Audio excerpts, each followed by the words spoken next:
Political వారసత్వాన్ని పుణికిపుచ్చుకున్న ఆ MLA ఇప్పుడు బాగా ఇరకాటంలో పడ్డారా? ఆమె పరిస్థితి ముందు నొయ్యి వెనకగొయ్యి అన్నట్టు మారిందా? అభివృద్ధి పరంగా నియోజకవర్గాన్ని ఎక్కడికో తీసుకెళ్దామని తాను అనుకుంటుంటే ప్రజలు మాత్రం అక్కడే ఉంటామంటున్నారని తెగ ఫీల్ అయిపోతున్నారా? ఎమ్మెల్యే డెవలప్ చేస్తానంటే జనం ఎందుకు వద్దంటున్నారు? బ్యాక్గ్రౌండ్ మ్యూజిక్ ఏంటి? ఏ నియోజకవర్గంలో ఉందా పరిస్థితి? సిక్కోలు రాజకీయాల్లో సుదీర్ఘకాలంగా ఉంటోంది గౌతు కుటుంబం. ఈ ఫ్యామిలీ మూడో తరం నాయకురాలిగా గత అసెంబ్లీ ఎన్నికల్లో పలాస నుంచి టీడీపీ ఎమ్మెల్యేగా గెలిచారు గౌతు శిరీష. ఇప్పుడు ఆమెకే నియోజకవర్గంలో సరికొత్త సమస్యలు ఎదురవుతున్నాయట. పార్టీ పవర్లో ఉండటం, తమ కుటుంబానికి అత్యంత సన్నిహితుడైన జిల్లావాసి కింజరాపు రామ్మోహన్ నాయుడు కేంద్ర మంత్రిగా ఉండటంతో పలాసకు ఓ మంచి ప్రాజెక్టు తీసుకురావాలని భావించారట ఎమ్మెల్యే. ఆఫ్షోర్ రిజర్వాయర్ పూర్తి చేయడంతో పాటు ఉపాధి అవకాశాలు సృష్టించేలా ప్రాజెక్టు కోసం ప్రయత్నించారామె. ఆ క్రమంలోనే పలాస ప్రాంతంలో కార్గో ఎయిర్పోర్ట్ పెట్టాలని నిర్ణయించారు. ఇక్కడికి ఆ ప్రాజెక్టు వస్తే ఉద్దానం ప్రాంతం అభివృద్ధి అవుతుందంటూ ప్రచారం మొదలుపెట్టారు.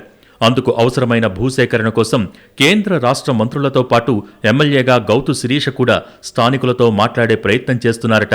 కానీ పాలకులు చెబుతున్న అభివృద్ధి మాటల్ని స్థానికులు విశ్వసించటం లేదు. పైగా పార్టీలకు అతీతంగా పెద్ద ఎత్తున కార్గో ఎయిర్పోర్ట్ వ్యతిరేక ఉద్యమం మొదలైంది. మాకసలది వద్దే వద్దంటూ పలాస, వజ్రపు కొత్తూరు మండలాల్లోని గ్రామాల ప్రజలు నిరసన వ్యక్తం చేస్తున్నారు. కలెక్టర్తో పాటు ఇతర ఉన్నతాధికారుల సమావేశాల్లో సైతం మా ప్రాంతానికి కార్గో ఎయిర్పోర్ట్ అవసరం లేదని చెప్పేస్తున్నారు.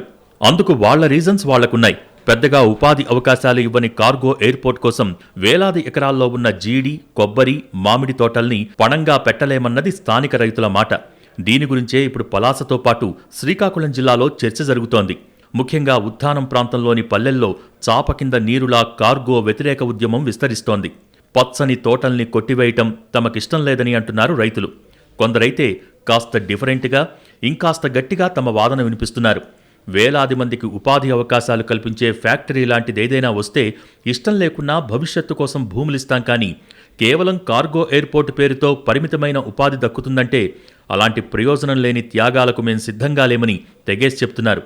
పైగా మా భూమిని లాక్కుని భూ బ్యాంక్ సిద్ధం చేసుకుంటామంటే ఒప్పుకునే ప్రసక్తే లేదని అంటున్నారు. ఈ వ్యవహారం మొత్తం అటుచేరి ఇటుచేరి స్థానిక ఎమ్మెల్యే గౌతు శిరీషకు చుట్టుకుంటోందట. దశాబ్దాలుగా గౌతు ఫ్యామిలీకి అండగా నిలుస్తున్నారు ఇక్కడి ప్రజలు. సర్దార్ గౌతు లచ్చన్నకు ఉన్న పేరు గురించి ప్రత్యేకంగా మాట్లాడుకోవాల్సిన అవసరం లేదు. ఆయన కుమారుడు గౌతు శివాజీ సుదీర్ఘకాలం ఎమ్మెల్యేగా పనిచేయడంతో పాటు మంత్రిగా కూడా బాధ్యతలు నిర్వహించారు.